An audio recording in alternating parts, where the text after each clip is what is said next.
ජෙස්පීරයි ශුදා මහන්සේගේ මඟ පෙන්වීම අනුව මම අද දවසේ ඔබත් එක්ක බෙදා ගන්න යන එලිදරව්වේ වචනය තමා සැඟවුණු වස්තුව. අපි බලමු ශුද්ධ මතෙව් පොතේ 13 වෙනි පරිච්ඡේදයේ 44 වෙනි පදය. කෙතෙහි සඟවා තිබුණු වස්තුවකට ස්වර්ග රාජ්‍ය සමානය මිනිසෙකුට එක සම්බෙය. මිනිසෙක්ට එක හම්බ වෙනවා. මොකක්ද හම්බෙන්නේ? කෙතෙහි සඟවලා තියෙන සැඟවුණු වස්තුවක්. නමුත් ඔහු මොකක්ද කරන්නේ? ඔහු ඒක සඟවා තබා. සඟවලා තියෙන වස්තුවක් උට හම්බෙන්නේ. නමුත් ඔහු නැවතය සඟවා තබා කියලා මේ දේව වචනේ කියනවා.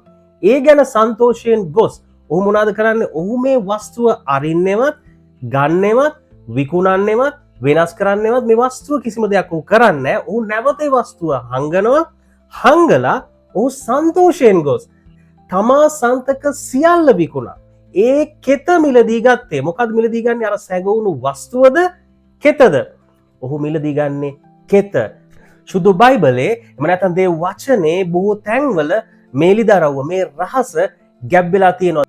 යෝනා දහවල් 3ක් සහ රාත්‍රී 3ක් මේ මත්ස්‍යයාගේ බඩේ, ඒ කියන්නේ අන්ධකාරයේ හිටියා කියලා තියෙනවා. ඒ වගේම උස්තාන වෙන්න කලින් යේසුස් ක්‍රිස්තුස් වහන්සේව දින 3ක් අන්ධකාරයේ තැබුවා. පාවුලු ඔහුගේ සේවය පටන් ගන්න කලින් ඔහු සාවුල්ව සිටිද්දී යේසුස් ක්‍රිස්තුස් වහන්සේ ඔහු දින 3ක් අන්ධභාවයට පත් කරනවා.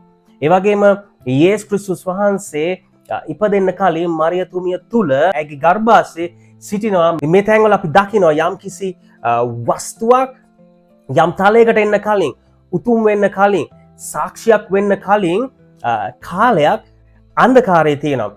ඒ වගේම අපි ගත්තොත් බීජයක් අපි පැල කරද්දී අපි කියන්නේ පැල වලලනවා කියලා, බීජ වලලනවා කියලා. අපි කියන්නේ බීජ හිටවනවා. බීජ වලලන්නේ නැහැ, බීජ හිටවනවා. හැබැයි පොඩි කාලයක් ඒක අන්ධකාරයේ පස්සේ යට තිබෙනවා. ඊට පස්සේ තමයි දිවෙන්නාසේ ඒක උඩට පසෙන් උඩට ගේන්නේ.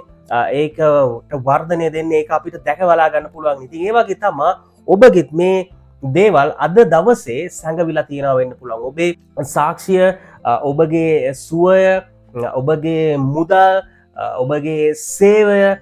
නමුත් ඔබ හිතන්න එපා සැඟවුණ ඵලෙට මේක නෑ කියලා. හරියට අර පැලයක් වගේ. ඒක බීජය යට තිබ්බා කියලා පැලයක් නැති වෙන්නේ. පැල එනවා හරි දවසේදී. ඔබගේ සැඟවුණු වස්තුව තියෙන්නේ, සැඟවිලා තියෙන්නේ කෙත තුලයි. ඒ කෙත කවුද? යේසුස් ක්‍රිස්තුස් වහන්සේ. සැඟවුණු වස්තුව මොනවාද? ඔබගේ සුවය, ඔබගේ සේවය, ඔබගේ මුදල්, ඔබගේ සාක්ෂිය සියල්ල තියෙන්නේ මේ සැඟවුණු වස්තුව තුල. උතුම්ම සැඟවුණු වස්තුව යේසුස් ක්‍රිස්තුස් වහන්සේ.